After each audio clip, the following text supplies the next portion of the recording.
Prions tous ensemble.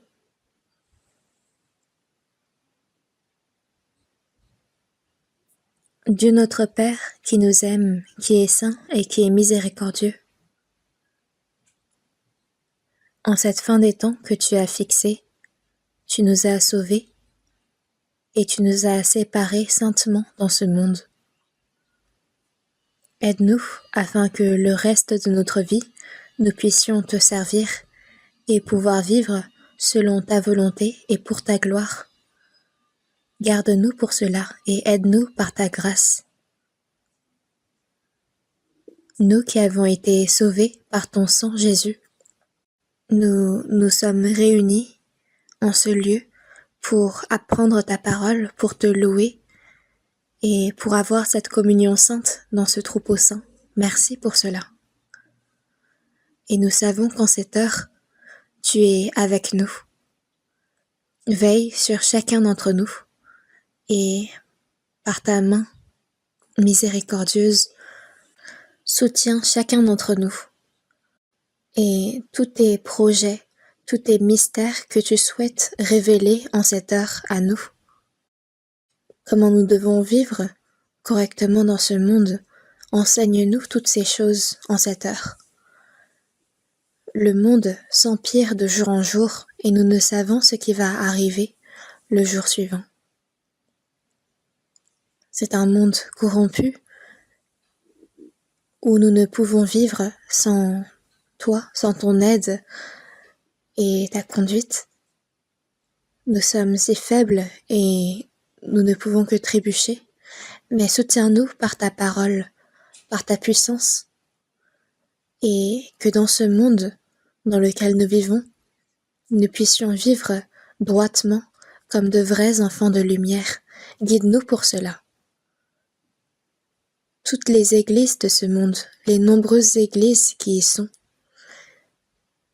toutes les églises qui gardent la foi et prêchent ton évangile.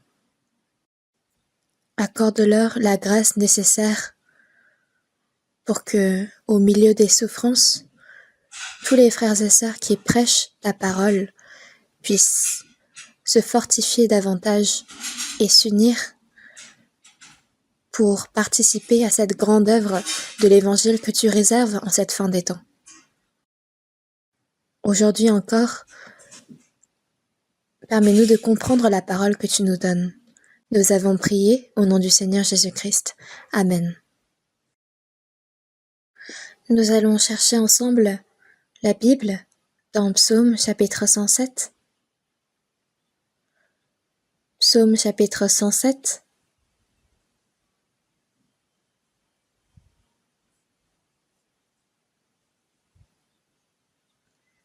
Psaume 107, à partir du verset 1 jusqu'au verset 3, je vais vous lire. Louez l'Éternel, car il est bon, car sa miséricorde dure à toujours. Qu'ainsi disent les rachetés de l'Éternel, ceux qu'il a délivrés de la main de l'ennemi, et qu'il a rassemblés de tous les pays, de l'Orient et de l'Occident, du Nord et de la mer. Jusqu'ici.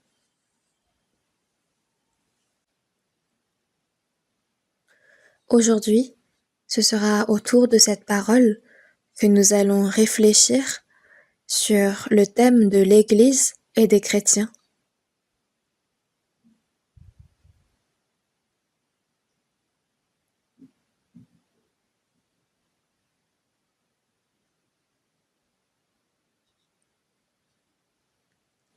C'est une question importante pour notre vie de foi, de connaître exactement sur ce qu'est l'Église après notre salut.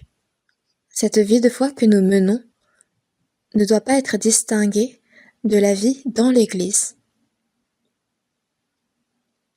C'est pourquoi, sans la droite connaissance de l'Église, il ne sera difficile de mener une bonne vie de foi. Et comme nous venons de le lire, qu'ainsi disent les rachetés de l'Éternel. Nous qui sommes rachetés par l'Éternel, C'est par le sang de Jésus-Christ qui a versé son sang sur la croix et qui est mort pour nous, que nos péchés ont été pardonnés. Il a reçu le jugement à notre place et c'est pourquoi nous avons été rachetés. En lui, nous avons la rédemption par son sang, la rémission des péchés. C'est comme il est écrit dans Éphésiens chapitre 1 verset 7, nous avons reçu cette rémission éternelle des péchés. Et maintenant, nous les personnes sauvées, notre vie de foi commence. Et cette vie de foi, c'est la vie dans l'Église. Et l'Église, on ne peut le devenir en étant seul. Mais comme il provient du mot ecclésia, grec, qui signifie troupeau saint séparé. L'Église désigne donc cette assemblée sainte qui a été séparée du monde. Et nous qui avons été sanctifiés par notre salut, nous formons ensemble un même corps, un corps saint, et c'est ce qui est l'Église. Et c'est à l'intérieur de cette Église que nous menons notre vie de foi. Et dans le premier épître aux Corinthiens chapitre 1 verset 2, il est dit « L'Église de Dieu qui est à Corinthe, à ceux qui ont été sanctifiés en Jésus-Christ, appelés à être saints. » L'Église de Dieu qui est à Corinthe. L'Église, c'est en Jésus-Christ qu'on a été sanctifiés et elle désigne cette assemblée qui a été sanctifiée en Jésus-Christ. Elle désigne donc les saints.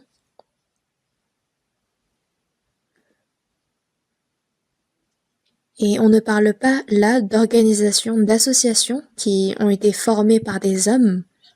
On ne parle nullement de ce genre d'assemblée. Mais c'est une assemblée qui a été formée par la puissance du Saint-Esprit et le Saint-Esprit seul.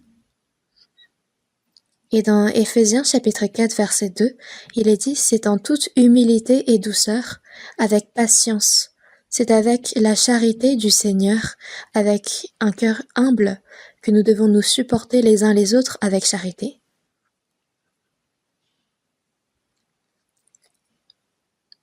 En menant notre vie de foi, nous nous rendons compte que nos visages sont différents, nos origines, nos environnements dans lesquels nous vivons, tout est différent. Et nous avons chacun aussi une personnalité. Mais après notre salut, nous sommes devenus un même troupeau par le Saint-Esprit.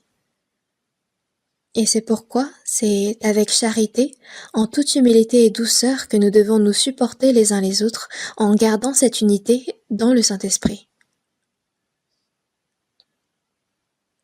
Nous avons reçu cette vie éternelle, cette espérance en Dieu, et nous avons été rendus un par le Saint-Esprit. Et il nous ordonne à nous de garder cette unité. Mais pourquoi devons-nous nous efforcer à garder cette unité ? C'est parce que par le Saint-Esprit, il nous a rendus un. Nous avons donc cette capacité de devenir un par le Saint-Esprit. Mais pourquoi devons-nous nous y efforcer pour autant ? C'est parce que le Saint-Esprit nous a rendus un par la charité, la parole du Seigneur, mais le diable œuvre pour nous diviser. Nous avons été rendus un par la parole, la puissance du Saint-Esprit, et nous recevons toutes ces choses en demeurant au milieu de l'Église. Mais si nous ne demeurons pas unis dans cette Église, alors l'œuvre du Saint-Esprit ne peut perdurer. Et le diable le sait, et c'est pourquoi il œuvre lui pour faire le contraire. Car même les personnes sauvées n'ont pas encore atteint cette perfection de la sainteté, et parce que nous avons encore cette chair qui est faible, le diable saisit l'occasion pour créer des problèmes entre nous. La haine, la dispute, la discorde. Et parce qu'il y a cette œuvre du diable constante qui nous empêche de devenir un, parce que le diable, s'il réussit à rompre cette unité, notre vie de foi peut chuter et l'œuvre de l'Évangile peut ne plus œuvrer au milieu de nous. Et c'est pourquoi nous devons nous efforcer à garder cette unité dans le Saint-Esprit. Dieu nous a rendus un dans le Saint-Esprit et nous avons ce même objectif de vie. Dieu nous a rendus un et au milieu de nous, le Seigneur œuvre. Et nous devons donc nous efforcer à être un. Et les personnes sauvées sont devenues enfants de Dieu. Et nous avons été séparés dans ce monde. Nous ne devons pas oublier ce fait. Nous vivons certes dans ce monde, mais comme il est dit dans Jean chapitre 15, verset 19, « Mais parce que vous n'êtes pas du monde, et que je vous ai choisi du milieu du monde. » Nos corps charnels vivent encore dans ce monde, mais nous n'appartenons plus à ce monde. Nous vivons avec cette espérance du royaume des cieux. Nous en sommes séparés de ce monde. C'est pourquoi nous formons l'Église, qui est cette assemblée sainte, séparée. Mais les personnes qui n'ont pas reçu le salut ne peuvent participer à cette Église. Et les premières Églises ne pouvaient pas forcément se réunir dans ces grands bâtiments que nous avons actuellement. Et c'est pourquoi dans le premier épître, au Corinthiens chapitre 16, verset 19, il est dit Achillas et Priscille avec l'Église qui est dans leur maison. Si les personnes sauvées se réunissent dans la maison, alors ils vont former une église dans cette maison. Il peut y avoir peu de monde, beaucoup de monde. Il y a aussi l'église qui est dans la maison d'Archip, l'église qui est dans la maison d'une telle sœur. Donc si on se réunit dans une maison, alors c'est les personnes qui se réunissent dans cette maison qui forment cette église. Et nous, parfois, on appelle à tort l'église comme étant le bâtiment.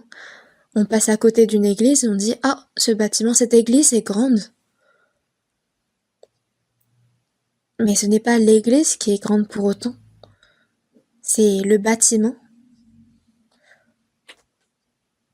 Mais c'est les personnes qui n'ont pas reçu le salut, qui se réunissent dans ce bâtiment, alors ils ne peuvent former d'église.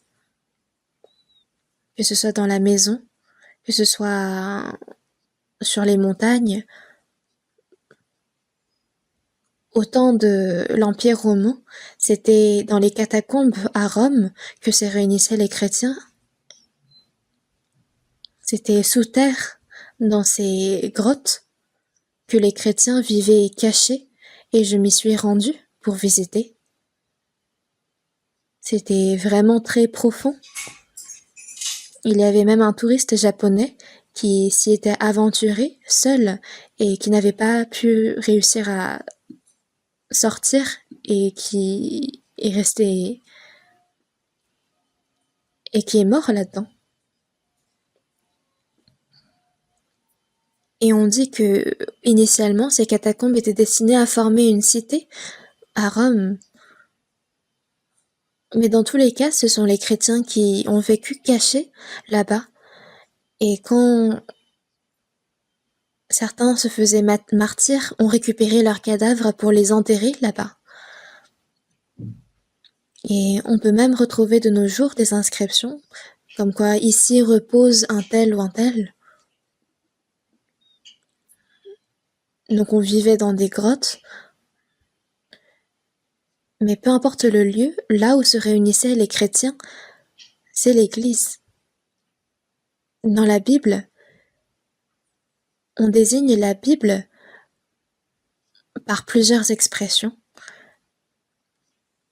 mais exprimée simplement, l'église c'est l'assemblée des chrétiens. Dans Psaume, chapitre 116, versets 12 à 14, « Comment rendrai-je à l'Éternel tous ses bienfaits envers moi ?» Une personne sauvée va vouloir rendre à l'Éternel tous ses bienfaits. Nous avons tous ce cœur, et le moyen de rendre ces bienfaits, c'est, dans le verset 13 et 14, « J'élèverai la coupe des délivrances, j'invoquerai le nom de l'Éternel, j'accomplirai mes vœux envers l'Éternel en présence de tout son peuple. » Nous sommes le peuple de Dieu, l'Église, et nous avons des vœux que nous souhaiterions accomplir envers Dieu.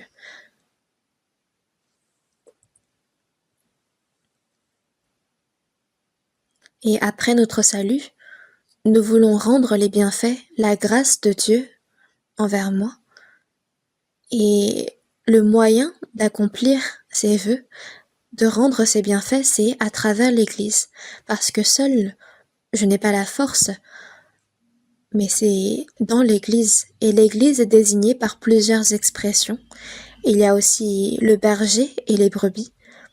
Il est dit dans Jean que Jésus est le bon berger. Après sa résurrection, Jésus s'est adressé à Pierre. « Pierre, m'aimes-tu » Pourquoi? C'est parce que quand on lui avait posé la question « Es-tu disciple de Jésus ?» Pierre avait répondu à 3 reprises « Je ne le connais pas ». Jésus est donc mort sur la croix, puis après sa résurrection, il a vérifié, il a confirmé l'amour de Pierre envers lui. « Pierre, m'aimes-tu » C'est à 3 reprises que Jésus a demandé à Pierre parce que Pierre l'avait renié 3 fois. Et Pierre lui a répondu « Seigneur, tu connais toutes choses, tu sais que je t'aime. Tu sais que j'ai désormais ce cœur qui t'aime réellement et qui veut réellement vivre pour toi. » Et donc c'est à 3 reprises que Pierre lui a répondu et à 3 reprises également que Jésus lui a dit « Paie mes agneaux ».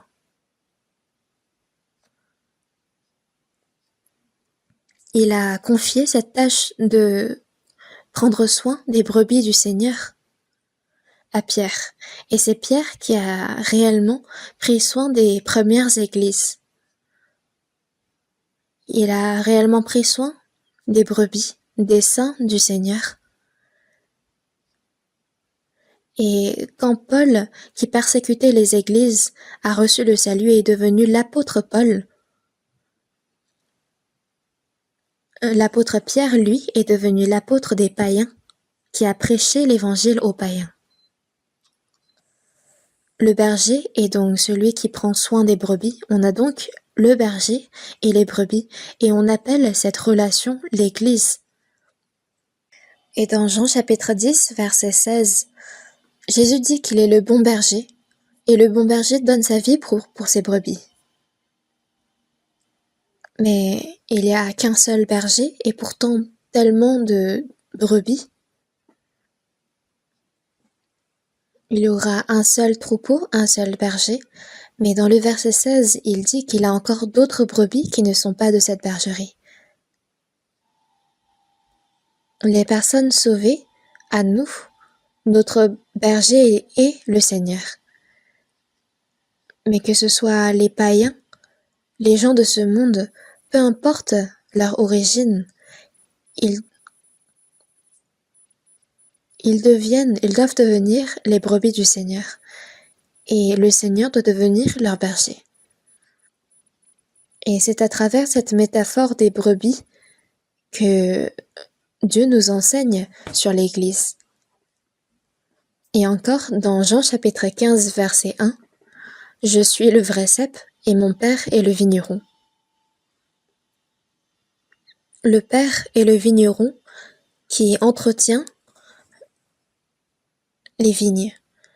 Et Jésus dit, « Je suis le vrai cep, je suis le cep, vous êtes les sarments. » Et à l'époque où Jésus était venu sur cette terre, la culture de la vigne était répandue. Et il a utilisé cette métaphore pour dire que lui est le cep, que nous sommes les sarments. Et si nous sommes attachés au cep, nous allons porter du fruit tout naturellement. Nous sommes nourris, nous sommes alimentés par ce cep et nous allons porter des fruits naturellement. C'est pourquoi le cep et les sarments sont deux existences qui ne peuvent exister séparément. Les sarments, s'ils sont séparés du cep, ne peuvent porter du fruit. Et c'est une relation de dépendance entre le Seigneur et moi. Sans moi, vous ne pouvez rien faire. Et donc, le cep et les sarments désignent aussi l'Église. Jésus est le cep et nous sommes les sarments qui y sont attachés. Et nous recevons de cette relation toute la grâce et toute cette puissance dont nous avons besoin pour porter les fruits.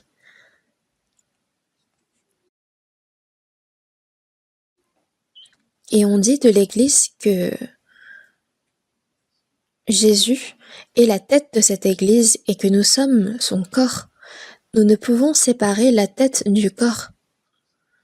Et c'est pourquoi dans le premier épître aux Corinthiens, chapitre 12, verset 13, « Nous avons tous en effet été baptisés dans un seul esprit pour former un seul corps, soit juifs, soit grecs, soit esclaves, soit libres, et nous avons tous été abreuvés d'un seul esprit. Après notre salut, nous sommes devenus un seul corps par le Saint-Esprit. Jésus est la tête et nous sommes un corps. » Et dans le premier épître aux Corinthiens chapitre 12 verset 27, « Vous êtes le corps de Christ et vous êtes ses membres chacun pour sa part. » Jésus est la tête et nous tous qui sommes sauvés sommes le corps de Christ et nous sommes chacun un membre. Et tout cela forme l'Église.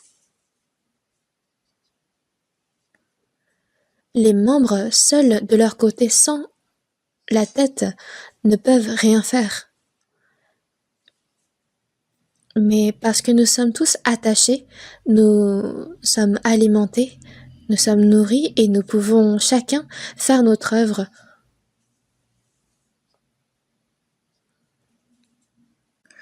C'est pourquoi on dit de Jésus qu'il est la tête, qu'il est devenu la tête de l'Église. C'est ce qui est aussi marqué dans Éphésiens chapitre 1. Donc l'Église est le corps de Jésus-Christ. Donc la tête et le corps. Ensuite, on parle de l'Église comme étant aussi la fiancée, l'épouse de Christ. Dans Éphésiens, chapitre 5, versets 31 et 32, c'est pourquoi l'homme quittera son père et sa mère et s'attachera à sa femme, et les deux deviendront une seule chair. Ce mystère est grand, je dis cela par rapport à Christ et à l'Église. Comme l'homme qui quitte ses parents pour s'attacher à sa femme et devenir une seule chair, il est dit que c'est la même chose pour Christ et l'Église. Nous, qui étions perdus autrefois, il nous a retrouvés et il nous a établis pour être son épouse. Comme l'homme et la femme qui deviennent une seule chair. Un homme et sa femme. Il est dit d'eux que c'est un mystère de l'Église. Et donc, les personnes sauvées sont à la fois le corps de Christ, mais aussi l'épouse de Christ. Il y a donc plein de significations mystérieuses de l'Église. Et encore, dans Éphésiens chapitre 2 verset 19, il est dit de l'Église que nous sommes concitoyens des saints, gens de la maison de Dieu. Vous n'êtes plus des étrangers ni des gens du dehors, mais nous sommes en quelque sorte la famille de Dieu. Et dans d'autres mots, quand on voit dans le premier épître à Timothée, chapitre 3, verset 15, la maison de Dieu. Nous avons chacun une maison où il y a notre famille bien-aimée, mais aux personnes sauvées, là où nous communions, c'est la maison de Dieu. La maison de Dieu qui est l'église du Dieu vivant, la colonne et l'appui de la vérité. Là où nous demeurons ensemble, c'est la maison de Dieu. L'église est donc la famille de Dieu, la maison de Dieu. C'est ainsi qu'elle est désignée dans la Bible. Et encore une chose,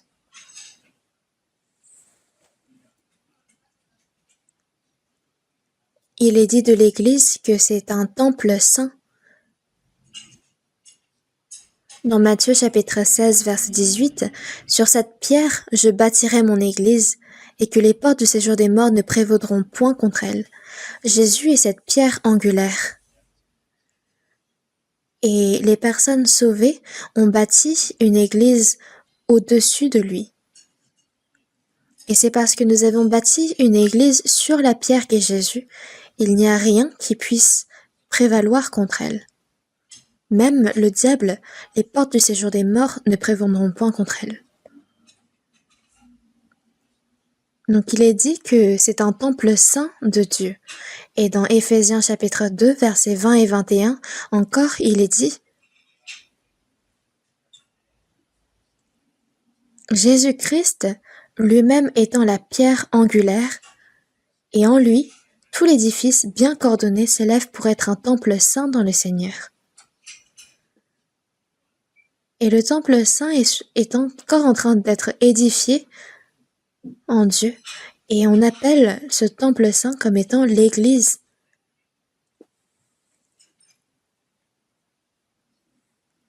Il y a donc plein de paroles sur l'Église, et l'Église est un mystère de Dieu, et nous devons le connaître, car seuls nous ne pouvons être l'Église.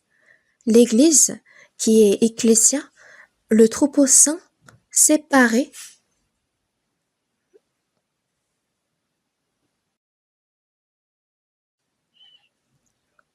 Dieu, par son Fils unique, a sauvé les gens de ce monde.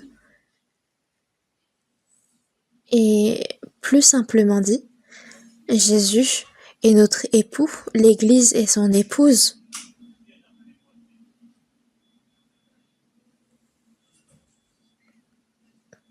Et afin d'édifier cette épouse qu'il aime, afin d'édifier ce temple saint, il nous a sauvés, donc c'est pour son Église. Et nous avons dit que une personne sauvée est désormais la famille de Dieu. Nous, en naissant dans ce monde, nous avons 2 parents qui nous ont donné vie, des frères, des sœurs. Nous avons donc une communauté. Et il en va de même pour notre vie de foi. Dans 1 Corinthiens, chapitre 1, verset 9, « Dieu est fidèle, lui qui vous a appelés à la communion de son Fils, Jésus-Christ notre Seigneur. » Dieu nous a appelés à la communion de son Fils, Jésus-Christ notre Seigneur. Nous pouvons donc communier avec le Seigneur un à un, mais aussi avec tous les frères et sœurs qui ont été appelés avec nous. C'est comme nous avons cette communion naturelle entre les membres d'une même famille. Nous prenons soin les uns des autres. Et cette communion qui a commencé entre les saints, on appelle cela aussi l'Église. Et dans le premier livre de Jean, chapitre 1, verset 3, « Or notre communion, donc notre relation, est avec le Père et avec son Fils Jésus-Christ. » Ce n'est pas une relation humaine, mais c'est une relation, une communion sainte avec le Père, son Fils Jésus-Christ et les autres saints. Et nous utilisons beaucoup le mot communion. On dit souvent « commençons vite la communion ». Et il n'y a pas de début ou de fin de la communion. Mais la communion, c'est s'aimer les uns les autres, c'est s'unir, c'est de partager un même destin. Et c'est cela qu'est une véritable communion. Et nous avons été appelés par la grâce du Seigneur à être ses enfants. Nous devons donc nous aimer les uns les autres jusqu'à ce que le Seigneur nous appelle. Et c'est cette communion que nous devons continuer à avoir. Et dans Philippiens chapitre 1, versets 5 et 6, il est dit « Au sujet de la part que vous prenez à l'Évangile depuis le premier jour jusqu'à maintenant, je suis persuadé que celui qui a commencé en vous cette bonne œuvre la rendra parfaite pour le jour de Jésus-Christ. » Au moment de notre salut, la communion a commencé. Dieu nous a appelés à la communion. Et jusqu'à maintenant, jusqu'au dernier jour, nous sommes appelés à cette communion. Et Dieu a commencé en nous cette bonne œuvre. Et il nous la rendra parfaite pour le jour de Jésus-Christ. Et quelle est cette bonne œuvre? C'est de vivre pour le Seigneur, dans sa parole. Mais la meilleure œuvre, c'est de prêcher l'évangile, d'évangéliser afin que d'autres âmes puissent recevoir le salut.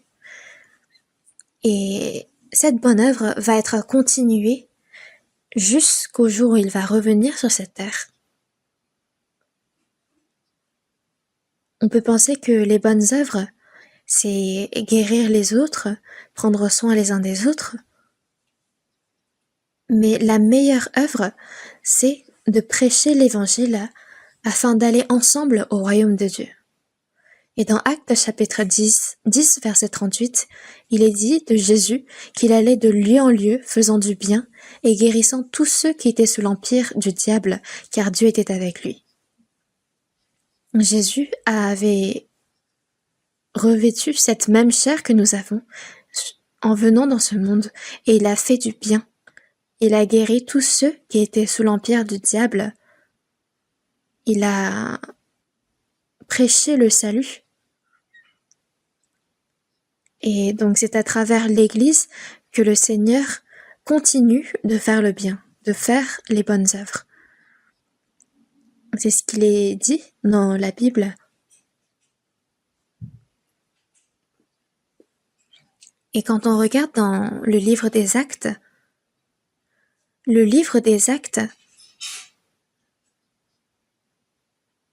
a été parle justement des actes des apôtres, mais on pourrait aussi l'appeler les actes du Saint-Esprit. Parce que c'est le Saint-Esprit lui-même qui s'est présenté directement devant les hommes pour prêcher, pour guérir les malades. Et il a donc montré sa puissance directement. Et quand Jésus est mort sur la croix, et quand il est aussi remonté dans les cieux, c'est le Saint-Esprit qui est descendu, et c'est à travers le Saint-Esprit que l'œuvre du salut est maintenue. Et c'est pourquoi les actes des apôtres, c'est aussi les actes du Saint-Esprit. Et c'est à travers l'Église qu'il œuvre de nos jours. L'Église est le corps du Seigneur. Et c'est à travers cette Église que le Seigneur œuvre. Donc, les actes des apôtres, ce n'est pas seulement les actes des apôtres, mais c'est les actes de l'Église. On voit que c'est à partir de Jérusalem que l'Évangile est prêché. Il y a aussi jusqu'à Rome, où Paul a prêché jusqu'à être fait martyr. Et tous les apôtres ont prêché l'Évangile partout où ils allaient. Ils ont répandu cet Évangile plus loin. Et là où ils ont prêché l'Évangile, il y a eu le salut. Et là où il y avait le salut, il y a eu de nouvelles églises.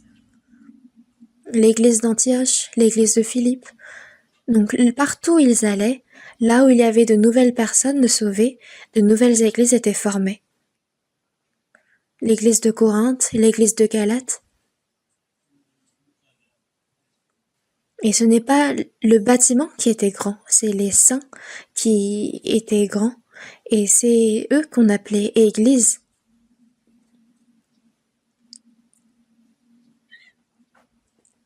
Et quelque temps plus tard, c'était des églises aussi à Rome, des églises en Macédoine. Il y a eu de nombreuses églises, et pourtant toutes ces églises sont devenues un. Les saints se demandaient comment se portent les églises où ils ont évangélisé, donc ils s'y rendaient, et ils y prêchaient davantage, et les églises étaient encore plus édifiées, et c'est ce que nous faisons encore actuellement. Quand notre église a commencé à s'établir, elle était si petite et pourtant nous continuons de prêcher et elles grandissent davantage. Et en Corée du Sud, nous avons actuellement plus de 227 églises environ. Et dans le monde entier, c'est 1103 églises que nous comptons actuellement. Nous sommes si nombreux et pourtant nous sommes un. Nous prions pour la même chose, nous prêchons l'évangile, nous nous aidons les uns les autres. Et nous formons cette même Église. Nous avons les mêmes moyens, les mêmes objectifs que les premières Églises au temps des apôtres.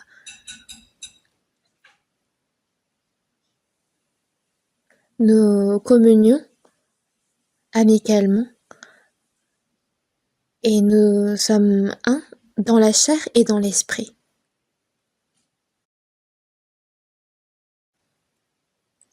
Et dans Éphésiens chapitre 4 verset 3, il est dit « Vous efforçant de conserver l'unité de l'esprit par le lien de la paix ».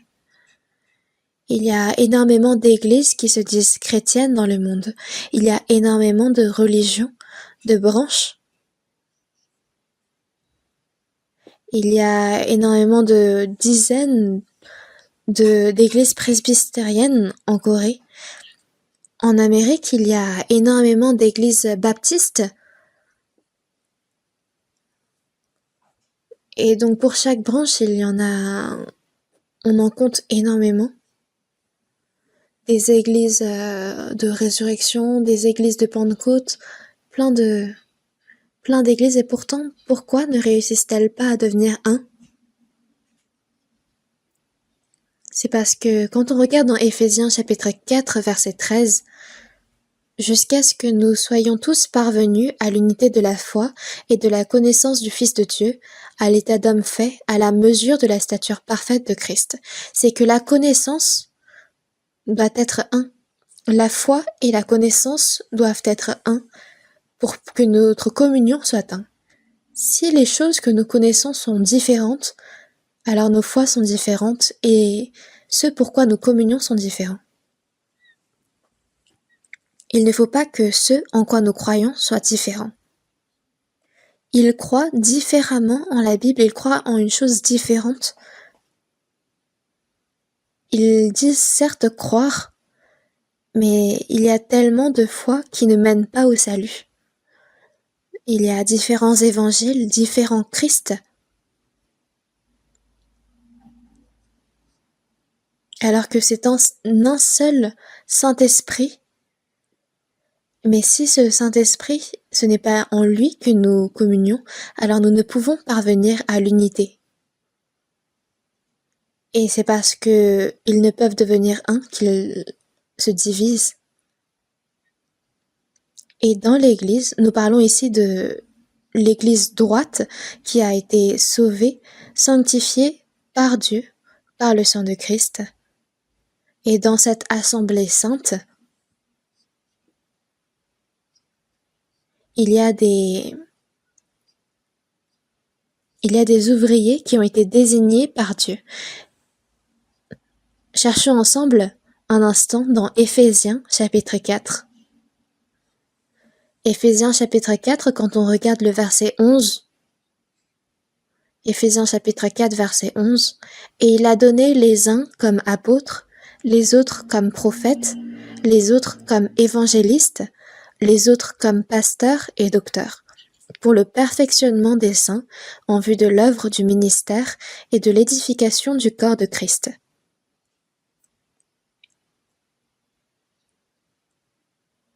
Le Seigneur a ainsi établi des ouvriers au sein de l'Église. Des apôtres. Les apôtres désignent les disciples au temps des premières églises. Et on inclut également l'apôtre Paul. L'apôtre Paul qui a été sauvé par Jésus. Et l'apôtre Barnabas. Donc ces apôtres ont prêché avec courage l'évangile au premier temps des églises. Et ensuite on parle des prophètes. Et les prophètes, ce sont les hommes qui ont reçu l'enseignement de Dieu, la parole de Dieu et qui prêchent. C'est donc des dirigeants de l'Église. Et ensuite, on a les évangélistes. Les évangélistes, c'est les missionnaires, ceux qui prêchent, les prédicateurs. Ensuite, il y a les pasteurs. L'évangile a été donc prêché. Et ensuite, il y a les pasteurs qui enseignent cette assemblée qui a été sauvée. Donc c'est lui qui va diriger le peuple saint à la parole. Donc les pasteurs et les docteurs sont ceux que nous avons de nos jours. Nous avons plein de pasteurs dans nos églises. Ils prêchent l'évangile et ils conduisent droitement les saints sauvés par la parole. Donc d'enseigner, d'évangéliser, c'est deux rôles qui ont été donnés aux pasteurs et aux docteurs. Pour le perfectionnement des saints en vue de l'œuvre du ministère et de l'édification du corps de Christ. C'est à travers ces ouvriers que l'évangile est prêché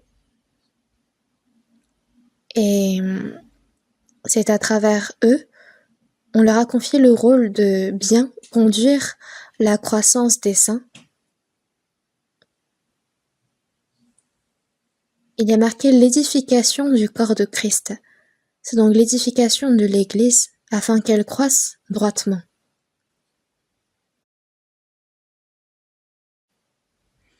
Et le Seigneur a dit dans Hébreux chapitre 13 verset 17, « Obéissez à vos conducteurs et ayez pour eux de la déférence. » Et dans 1 Timothée chapitre 5 verset 17, « Que les anciens qui dirigent bien soient jugés dignes d'un double honneur, surtout ceux qui travaillent à la prédication et à l'enseignement. » Il y a une telle parole.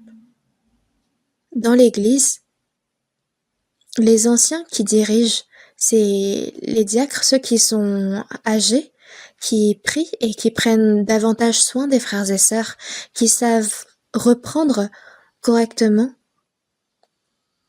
qui savent diriger à bien l'Église. C'est ceux qui se voient confier un tel rôle. Ensuite, ceux qui travaillent la prédication et l'enseignement. On parle donc des pasteurs.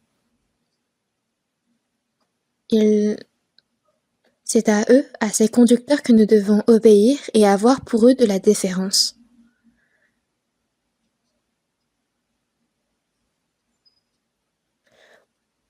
Car ils veillent sur vos âmes comme devant en rendre compte, qu'il en soit ainsi afin qu'ils le fassent avec joie et non en gémissant, ce qui ne vous serait d'aucun avantage. Il y a une telle parole dans Hébreux chapitre 13 verset 17. Et nous devons obéir à ceux qui nous prêchent, la parole. Car si nous ne le faisons pas avec joie, et si nous le faisons en gémissant, ça ne nous serait d'aucun avantage. Le prédicateur ou le pasteur peut faire des erreurs. C'est pourquoi quand il y a un problème qui survient avec un prédicateur, nous conduisons des réunions entre pasteurs. Et nous devons en compter environ 500 prédicateurs en Corée du Sud. Il y en a certains qui ont été envoyés dans d'autres pays du monde, d'autres qui restent ici. Et quand il y a un problème, quand certains font des erreurs, alors nous conduisons des réunions. Il y a ce qu'on appelle une réunion entre prédicateurs et il y a 7 pasteurs chefs qui prennent des décisions ensemble pour conseiller les autres, pour bien informer, pour envoyer des pasteurs, pour les répartir dans les différentes régions. Donc Dieu, c'est lui qui œuvre pour bien désigner les prédicateurs. Donc que ce soit les pasteurs, les évangélistes, tous les prédicateurs, s'il y a quelques défauts qui se font voir,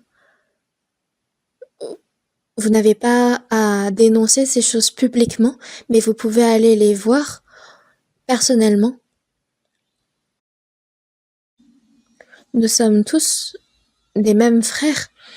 Donc on peut dire, pasteur, j'aimerais que ce soit ainsi, j'aimerais que ces choses-là ne soient pas faites.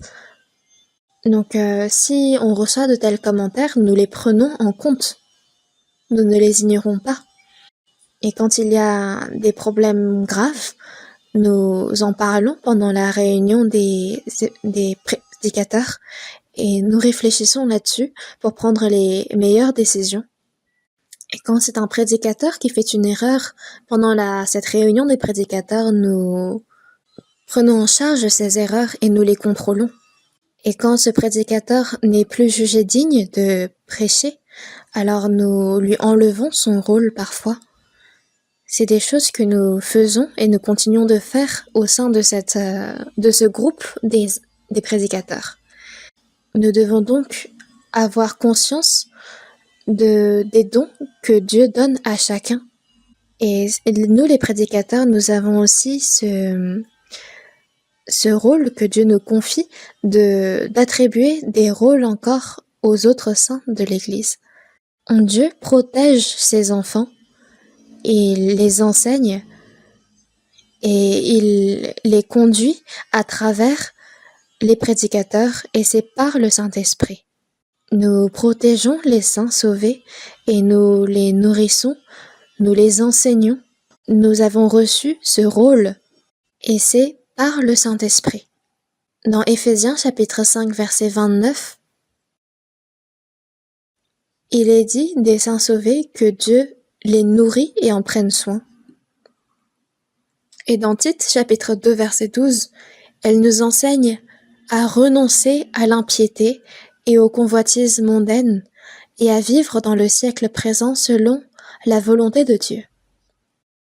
Ça peut prendre du temps de lire tout le verset en entier, mais quand vous aurez le temps, essayez de retrouver ces versets et de lire. Mais dans tous les cas, c'est le Saint-Esprit qui est au milieu de nous qui œuvre. Les saints sauvés, Dieu en prend soin, il les nourrit, il les protège. Dans Deutéronome chapitre 1 verset 31 à 33, le peuple d'Israël a vécu en tant qu'esclaves pendant 400 ans en Égypte et Dieu les a fait sortir depuis l'Égypte, il les a fait traverser le désert par la main de Moïse,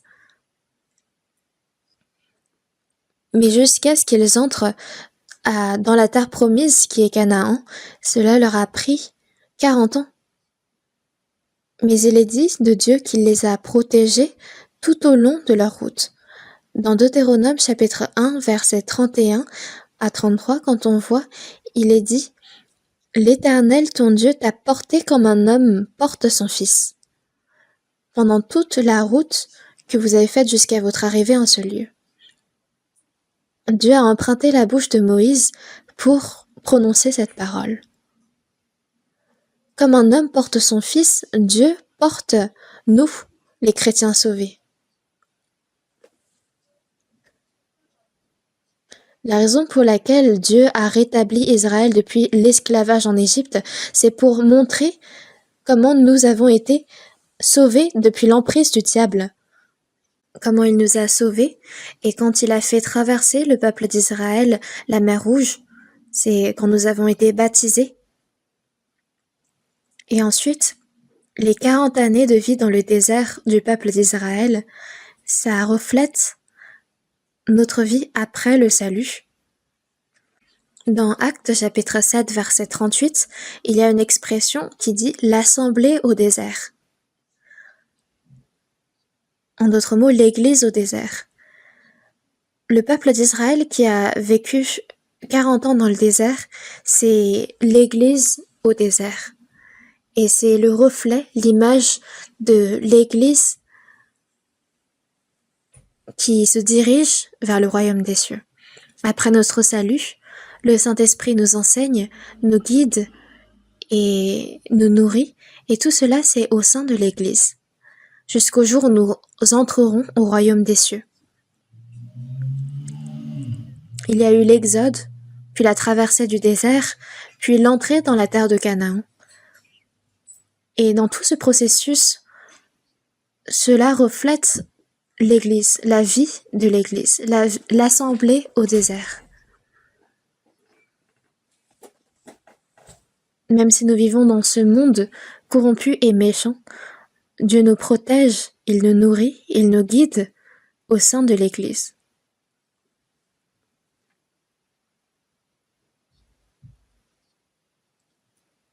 Ensuite, le Saint-Esprit continue de nous enseigner sans cesse.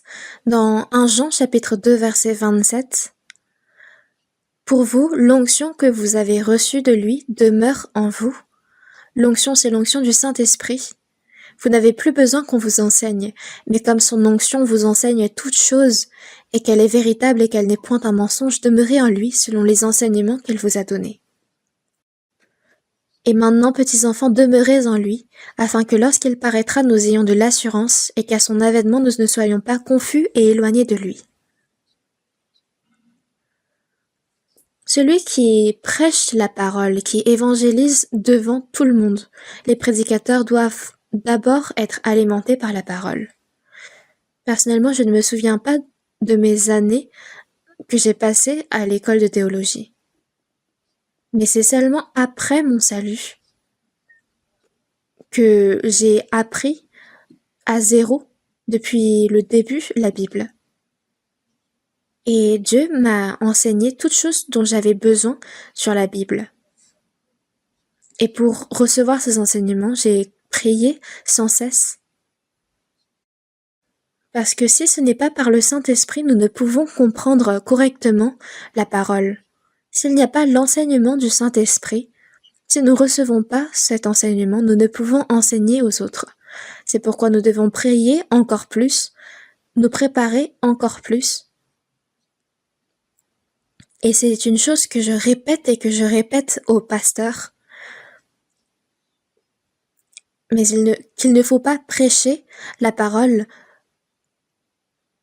comme si on copiait-collait quelque chose que nous avons trouvé quelque part. On ne peut pas recevoir l'enseignement du Saint-Esprit de cette manière. Nous avons donc une responsabilité lourde. Et pour préparer le sermon du dimanche, je dois prier toute la semaine. Et quand j'ai l'impression d'avoir tout préparé, je réarrange tous les points que je dois annoncer. Et dès que j'ai du temps libre, je me demande comment pouvoir bien l'expliquer.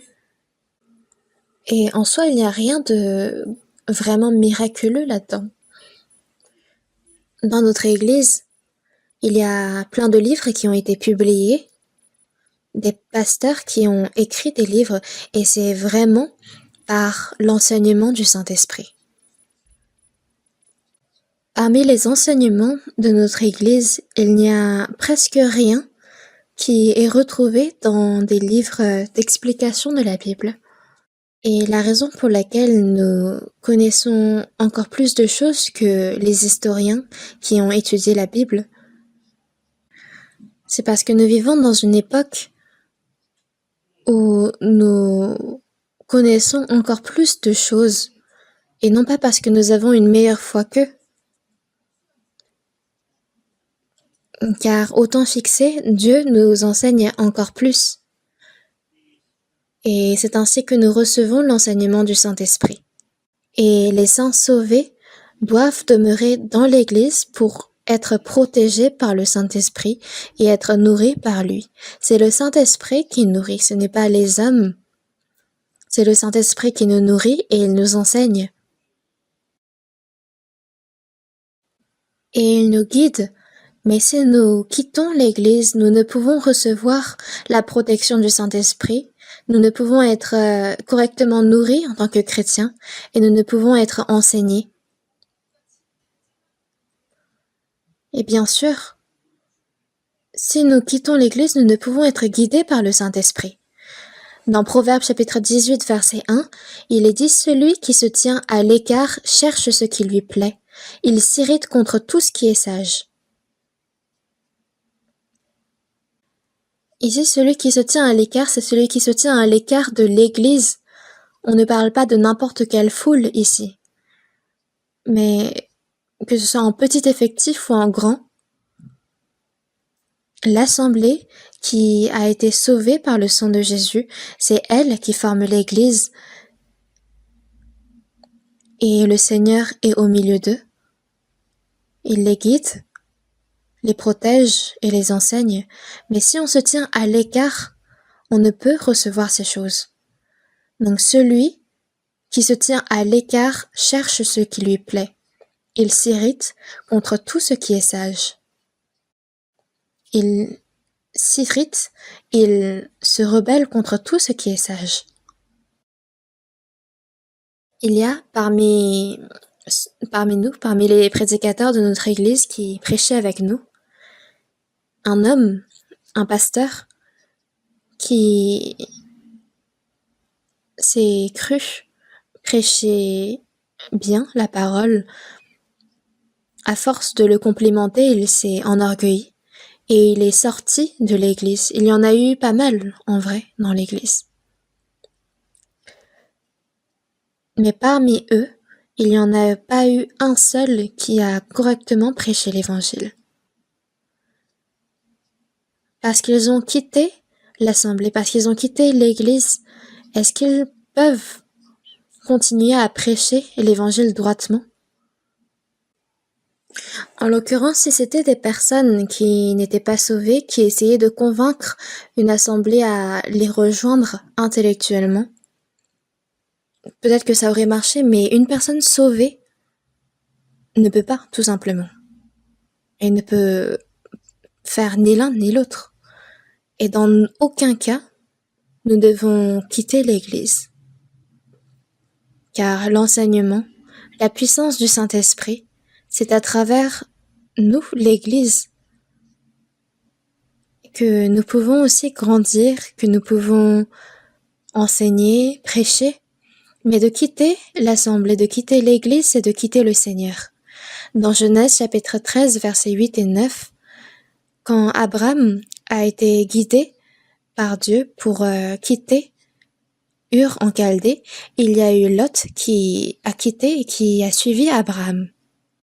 Mais en le suivant, il y a eu une dispute entre les serviteurs de Lot et les serviteurs d'Abraham. Pourquoi?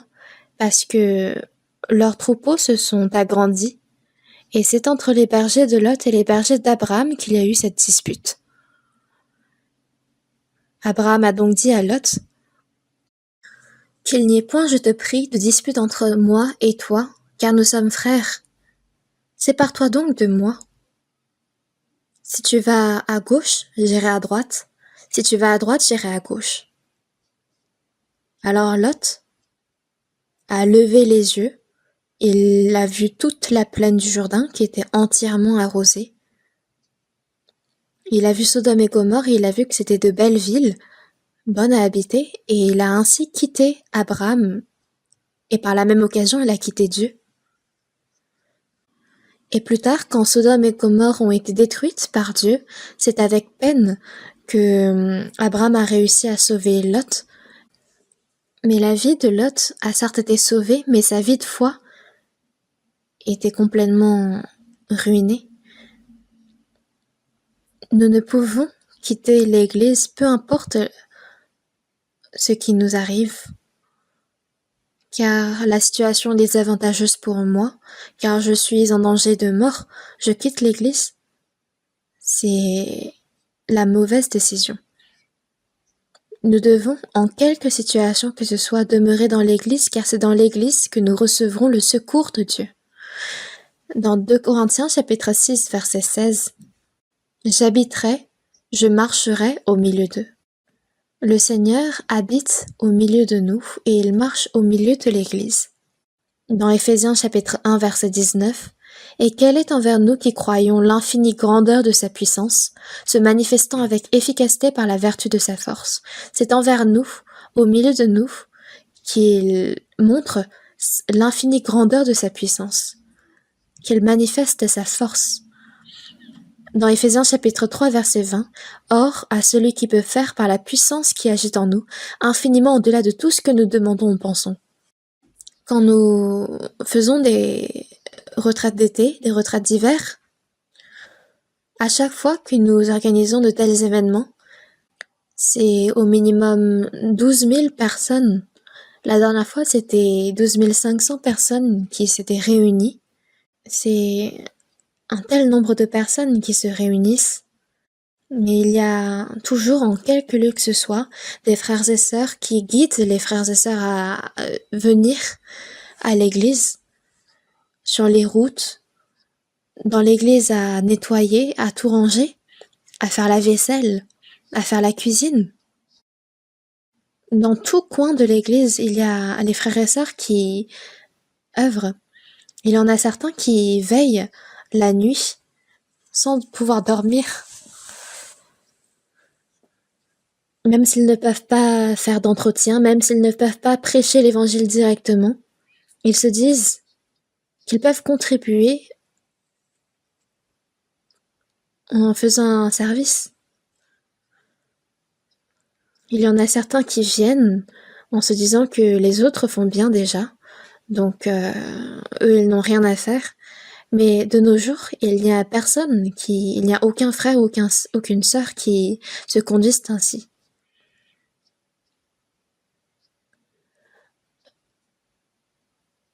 Les personnes ne sont pas sauvées seulement par la qualité de la prédication, mais c'est tous ensemble que nous unissons nos forces, et c'est dans cette assemblée que le Saint-Esprit œuvre. Si ce n'est pas l'assemblée qui bouge ensemble, ce ne sera pas par la prédication seule que les personnes ne seront sauvées.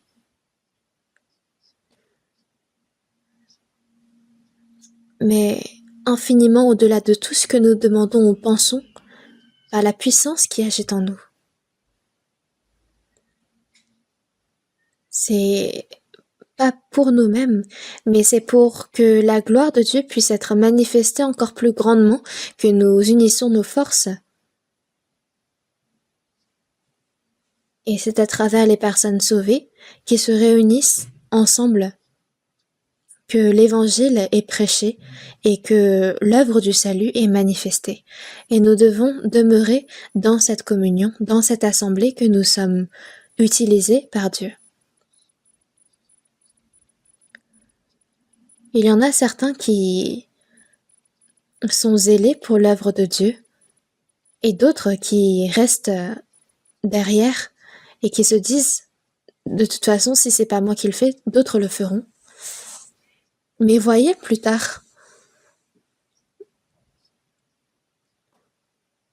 moi aussi je dois faire l'œuvre de Dieu, et quand je vais me présenter devant le Seigneur, il me dira, moi j'ai donné ma vie pour toi, mais toi qu'as-tu fait pour moi? Comment allez-vous répondre? Il n'y aura que la honte.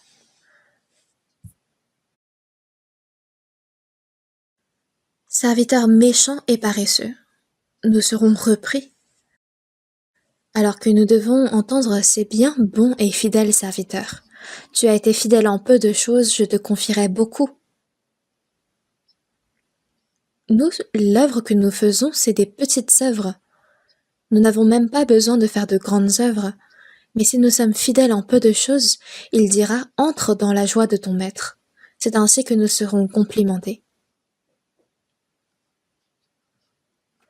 Et c'est pourquoi dans Jean chapitre 14, verset 12, « Celui qui croit en moi fera aussi les œuvres que je fais, et il en fera de plus grandes parce que je m'en vais au Père. » Qu'est-ce que cela veut dire? Quelle est l'œuvre que le Seigneur a fait? C'est de prêcher l'Évangile. C'est que les malades soient guéris et que les aveugles voient, que les morts regagnent la vie. Celui qui croit en moi fera aussi les œuvres que je fais. L'apôtre Paul a fait beaucoup de miracles, de prodiges. Il a même redonné vie à un mort. Mais quelle est la plus grande de toutes les œuvres? C'est de prêcher l'Évangile afin que de nouvelles âmes puissent recevoir le salut. Et il en fera de plus grandes parce que je m'en vais au Père. Quand Jésus est retourné auprès du Père, le Saint-Esprit est descendu sur cette terre et il va faire de plus grandes œuvres, il va prêcher l'Évangile au monde. Et nous, c'est en demeurant dans l'Église que nous pouvons manifester l'œuvre du Seigneur qui est notre tête. Et il va nourrir tous les membres de son corps. En demeurant dans l'Église, nous sommes tous des membres différents. Le Saint-Esprit est le même, mais les dons que nous recevons sont différents. Certains vont faire le rôle de yeux, d'autres de mains, d'autres de pieds. Il y a des membres qui sont visibles, d'autres moins.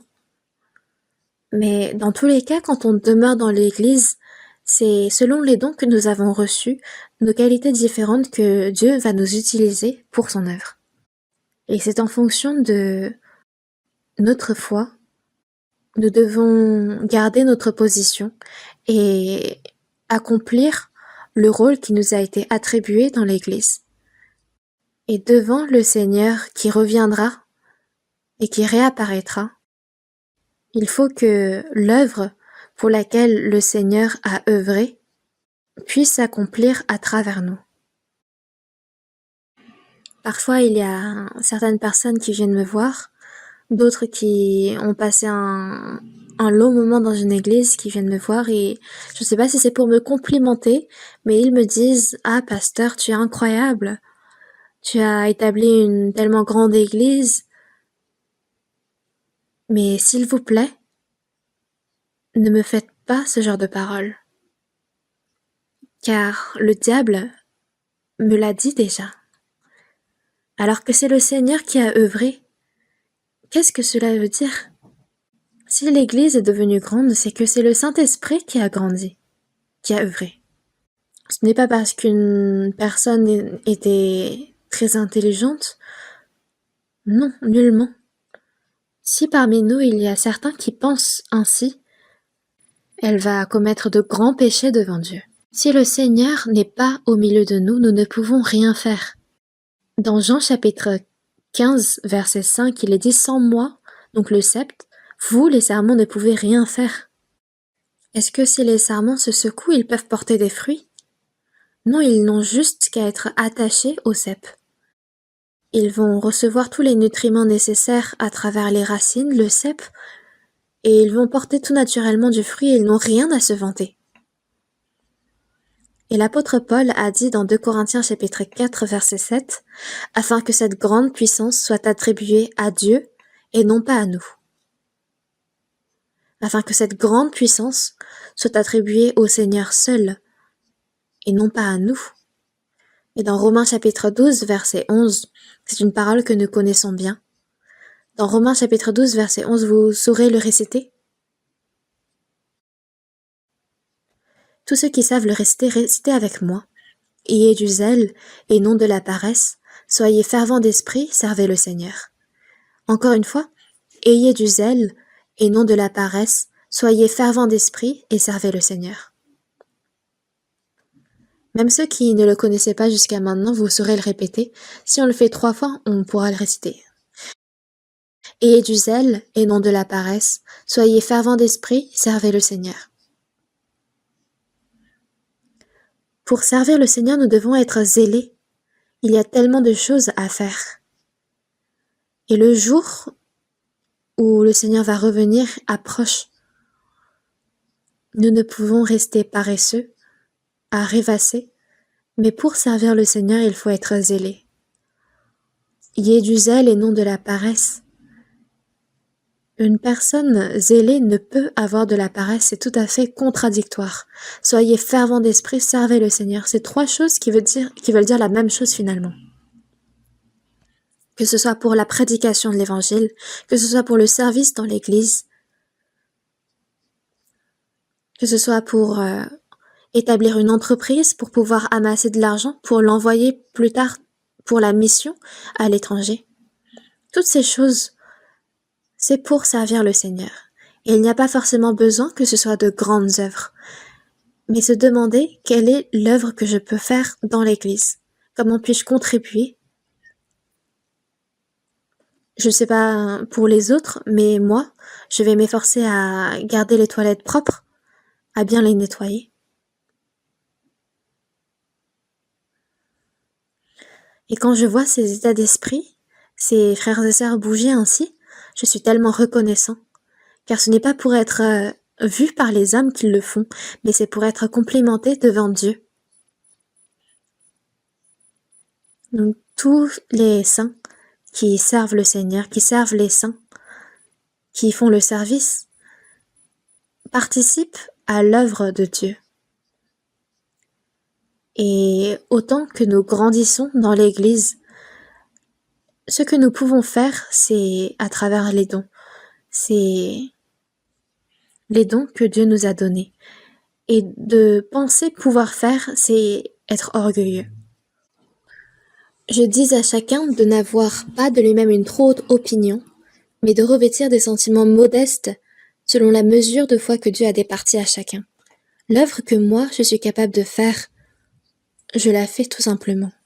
Et de devenir membre de l'Église, membre de la maison de Dieu, il faut en prendre conscience et vivre avec zèle pour le Seigneur, pour que, au jour où le Seigneur va revenir, nous nous tenons devant sa gloire. Dans 2 Thessaloniciens, chapitre 2, verset 1, on parle de l'avènement du Seigneur Jésus-Christ et notre réunion avec lui. Là, nous voyons actuellement se dérouler la guerre au Moyen-Orient entre Israël et les contrées arabes qui sont toujours en guerre.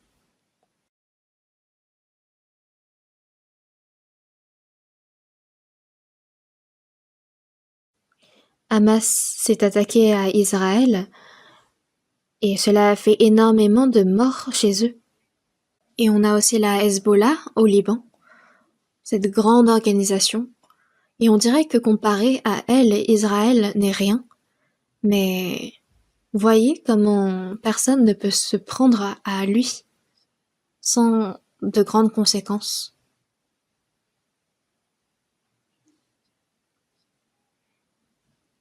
Si l'Iran fait un faux pas, Israël possède des bombes qu'ils ont placées un peu partout et qui peuvent déclencher. Et alors ce sera la fin. Les États-Unis insistent pour que nous ne touchions pas à l'arme nucléaire. Ils supplient Israël de ne pas l'utiliser. Et c'est pourquoi, pour l'instant, Israël se retient et ne se contente que de détruire les missiles aériens. Mais on doit savoir qu'ils se retiennent. Mais à la fin des temps, quand il y aura la Russie, l'Iran, qui vont attaquer, c'est prophétisé dans la Bible que l'Iran va être au devant lors de l'attaque contre Israël, et alors viendra la fin. il y aura la Troisième Guerre mondiale où l'arme nucléaire va être utilisée et ce ne sera pas une guerre où l'un va triompher de l'autre. C'est une guerre que Dieu utilisera pour juger le monde. Et avant, il y aura Jésus qui va revenir. Nous ne serons donc plus là pour voir cette guerre. Mais avant que Dieu juge ce monde par le feu et le soufre, Dieu va nous enlever. Et ce jour approche. Nous vivons donc dans une ère où nous pourrions rencontrer le Seigneur de nos vivants, de notre vivant. Et quand je prononce ces paroles, il y a toujours quelques-uns qui disent « Mais comment pouvez-vous en être aussi sûr ?» Mais il est dit dans la Bible, quand vous verrez ces choses arriver, sachez que le Fils de l'homme est proche à la porte. C'est le Seigneur lui-même qui a prononcé cette parole. Il faut avoir conscience du fait que ce jour est proche. Pourquoi? Parce que tous les signes de la fin des temps que le Seigneur a prédites se sont accomplis. Tous les saints de l'Ancien Testament, tous les hommes de foi du Nouveau Testament, et tous les hommes de ce monde actuel qui ont reçu le salut vont être transformés et vont se tenir tous ensemble devant Dieu. Et ce jour n'est pas long. Et en attendant ce jour, nous devons vivre avec zèle.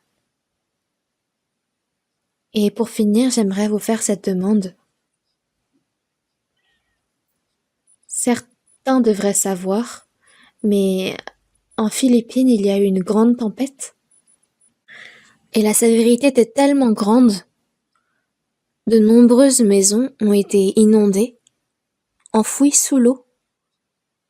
Et même le centre de retraite que nous avons à Manila, les toits ont été arrachés à cause de la tempête.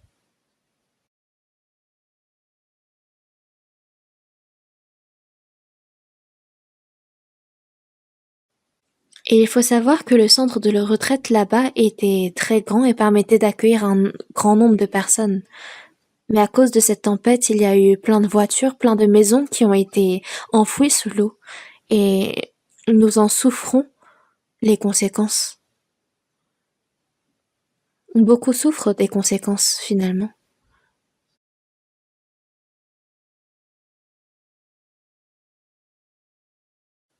Et comme nous venons de le voir, nous ne devons pas seulement prier, mais nous devons nous unir.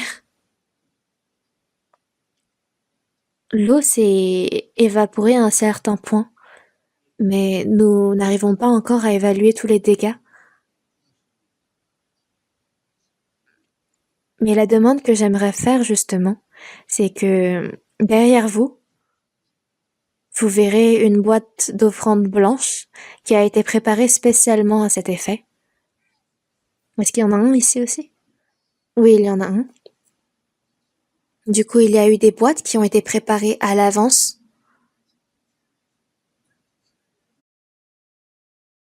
Avec ce cœur qui prie, il faut voir ce rétablissement rapide. L'année prochaine, il était prévu une retraite de tous les prédicateurs de Corée du Sud en Philippines, justement, dans ce centre de retraite. Il faut donc que tout se rétablisse vite.